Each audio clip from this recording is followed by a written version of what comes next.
Советот на јавни обвинители дециден нема да коментираат одлуки донесени од страна на надлежни обвинителства. Обвинителите се самостојни, а доколку постојат сомнежи за незаконито, нестручно или несовесно постапување на јавен обвинител, законот предвидува посебни механизми. Ова е ставот на Советот на јавни обвинители, откако владеачката ВМРО ДПМН ја прозваа обвинителката Катерина Коларевиќ и првиот човек на обвинителството за гонење организиран криминал и корупција, Ислам Абази. Ваквите реакции доаѓаат откако обвинителката Катерина Коларевиќ донесе одлука за запирање на постапката на предметот за мазотот, за кој на почетокот, минатата година, се тврдеше дека се оштетил државниот буџет од 167 милиони евра. Од Советот велат дека одговорноста на обвинителите се докажува со факти и докази, а не врз основа на политички изјави и јавен притисок.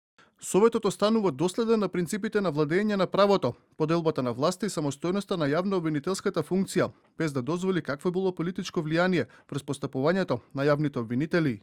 Партиските обвинувања не престануваат, откако минатата недела обвинителството за гонење организиран криминал и корупција ја запре постапката за мазотот и заклучиле дека нема штета за буџетот, а фирмите на Радко Капушевски и Јазмир Јаховски ја спасиле државата во време на енергетска криза од рестрикции и недостиг на електрична енергија.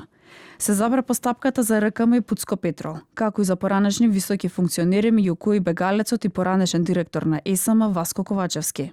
На брифинг со новинарите минатата недела, обвинителката Катерина Коларевиќ кажа дека од околу 200 докази не се издвоил доказ од кој би се очекувало осудителна пресуда. Истрагата утврдила дека постапките биле спроведувани транспарентно. ЕСМ имало за цел да ги вклучи сите оператори што имале лиценци за трговија со мазот, во интерес на побрзи испорачување на мазотот. Не се утврдило ниту дека со склучените договори и анекси била предизвикана штета на АД-ЕСМ или на буџетот на државата. Напротив, од доказите произлегло дека измените на годишниот план за јавни набавки, исклучувањето на анексите се спроведени со одлуки на надлежните органи на АД-ЕСМ.